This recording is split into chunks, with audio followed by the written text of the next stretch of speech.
News just moments ago, Chicago Mayor Brandon Johnson signing an executive order aiming at Trump's immigration crackdown and protecting city residents. So the order is launching the Protecting Chicago initiative, as it's called, and it ensures that people in Chicago know their rights and are prepared and protected from a federal takeover, they say. It also affirms Chicago police will not collaborate with federal immigration enforcement. We do not want to see tanks in our streets. We do not want to see families ripped apart. We do not want grandmothers thrown into the back of unmarked vans. We don't want to see homeless Chicagoans harassed or disappeared by federal agents. We don't want to see Chicagoans arrested for sitting on their porch. That's not who we are as a city, and that's not who we are as a nation.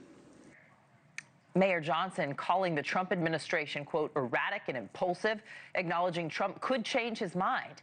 Now, this week, Trump threatening to send the National Guard to Chicago in the coming days, and it would be a federal takeover similar to what we're seeing in our nation's capital in Washington, D.C. We're going to welcome to the show now Republican Texas Congressman Pete Sessions. He sits on the House Oversight and Government Reform Committee, as well as the House Financial Services Committee. Congressman, great to see you. Thank you for joining us. Thank you very much. So we just Beautiful day in Texas. Oh, good. It is in New York City as well. It doesn't feel like August. It feels like late September here.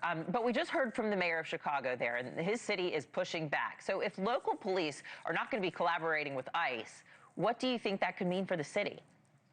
Well, it will mean continued deaths. It means that children and a lot of African-American residents will be killed in the coming months. It means that the city is doubling down on the quadrant really that the president wants. Perhaps you could say Republicans, but the quadrant is crime, and crime is a problem in this country.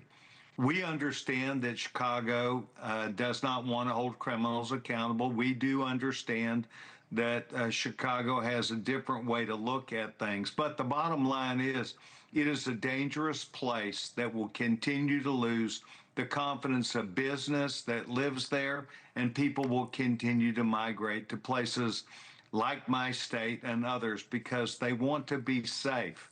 This mayor plays to the quadrant that he wants, and that is to take on Donald Trump.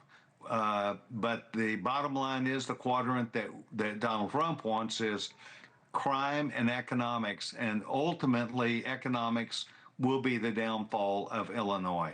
Well, we really pride ourselves at NewsNation and on this show that we like to hear from residents whenever we're covering stories and not just from officials there. So this crackdown to Chicago heading that way is getting mixed reaction from folks there. I want to play some sound from women on both sides of the aisle. And one of them is speaking on anonymity for safety reasons. Listen to this. We've been very vocal, making videos and things like that, saying, President Trump, we need you to come here far as the illegal alien invasion. We need you to come here for the forensic audit, all the money we're stealing. We're in $1 billion deficit. They're bankrupting the city. We need you to come here. Our concern mostly is just not only for us, but everybody. I'm a U.S. citizen. I was born here, and I carry my passport because I never know. I've let my employees know to carry their passport and all their documentation because you just never know. Should it have gotten to that? Absolutely not. But this is where we are right now. So, Congressman, what do you think about this type of intervention? Is it necessary in Chicago, or is there a middle ground somewhere? Well, certainly it'll be a part of a debate in Congress about the relationship that the United States federal government has with Washington, D.C. as a capital city. This is a different kind of discussion where you're dealing with a state that does not want to be participatory with the federal component, even as a sanctuary city. So we will probably let them isolate themselves. We will probably let them pay for their own goods and services, their own law enforcement. And it will, in my opinion, end up being a lot like Seattle and Los Angeles, where they boil themselves down to where they have real crime problems, where drug cartels take over and where citizens are gunned down. We've already seen for years and years where the streets of Chicago are unsafe. We've seen we're on the Miracle Mile. Windows are broken down. Major businesses are looted.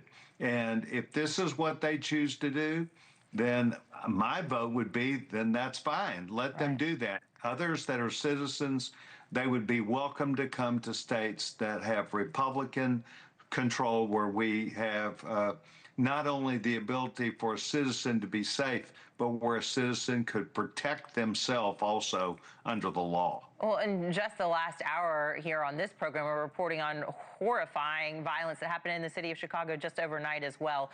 If we can, I want to switch gears because we've had some other breaking news too, and that President Trump is telling the Daily Caller, now this is in relation to the war in Ukraine, he says it's unlikely that Putin and Zelensky will sit down for ceasefire negotiations. Of course, this was the goal here. And now French President Emmanuel Macron had said that if it didn't happen on Monday, this was the deadline set by Trump, he said it means that President Trump is getting played by Putin. What do you think? Is he? Well, President Trump has picked a topic here and tried to, I think, play straight down the middle. But the bottom line is that the European nations have let the president know right off the top that they find themselves in the bullseye for Russian aggression also. They've already been a part of millions of dollars worth of destabilization in the communications from the Russians. But I think that the president is entitled to try his very best at the effort that he's done. I think it is now time, perhaps the Europeans have a huge point here, that we need to move on, get this war over with, but that the United States needs to know Russia is not just the aggressor, but Russia is the problem. And I think the president has a strong say in that with his verbiage and with how we support Ukraine to get this war done. All right, Mia, it's really difficult to try to be reasonable with somebody like Putin, who's just so unreasonable, and we know his aspirations of just trying to take more and more. If we can, we're going to switch gears once again. We'll turn now to the redistricting fight that's really actually gone national now, but Missouri is the latest state to say it will be calling a special session to redraw the state's voting maps, just after Texas Governor Greg Abbott signed a bill moving forward with new Texas maps. Listen to this.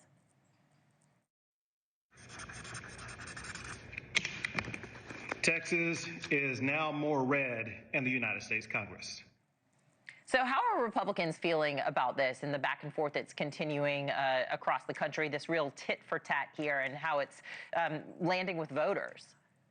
Well, in fact, as you suggest, it does not have an immediate end to it. It was not just Texas, but Texas, in fact, was trying to understand that other states have done these same things. But we last drew our lines 6 years ago, and in that process, federal law has changed, and the laws of the courts have changed, the way they look at and give credence to the laws and regulations in drawing these maps. So Texas was perhaps a special circumstance, but once again, this will be a national referendum on not just who controls Congress, but what that messaging would be. And the president knows, without a doubt, if the Democrats were in the majority, he would be impeached. They are hung up on this without any other reason except they do not like Donald Trump. And I get it, and I think the rest of the country does. So it will be up to Republicans to deliver for the American people the promise that we spoke of, and it is a brighter future for everyone. And I am very proud of who I am, what my party stands for, and making America great again. Well, thank you for sharing your opinions today, Republican Texas Congressman Pete Sessions. Appreciate it. Please come back again. Thank you. Thanks. 10 minutes after the hour.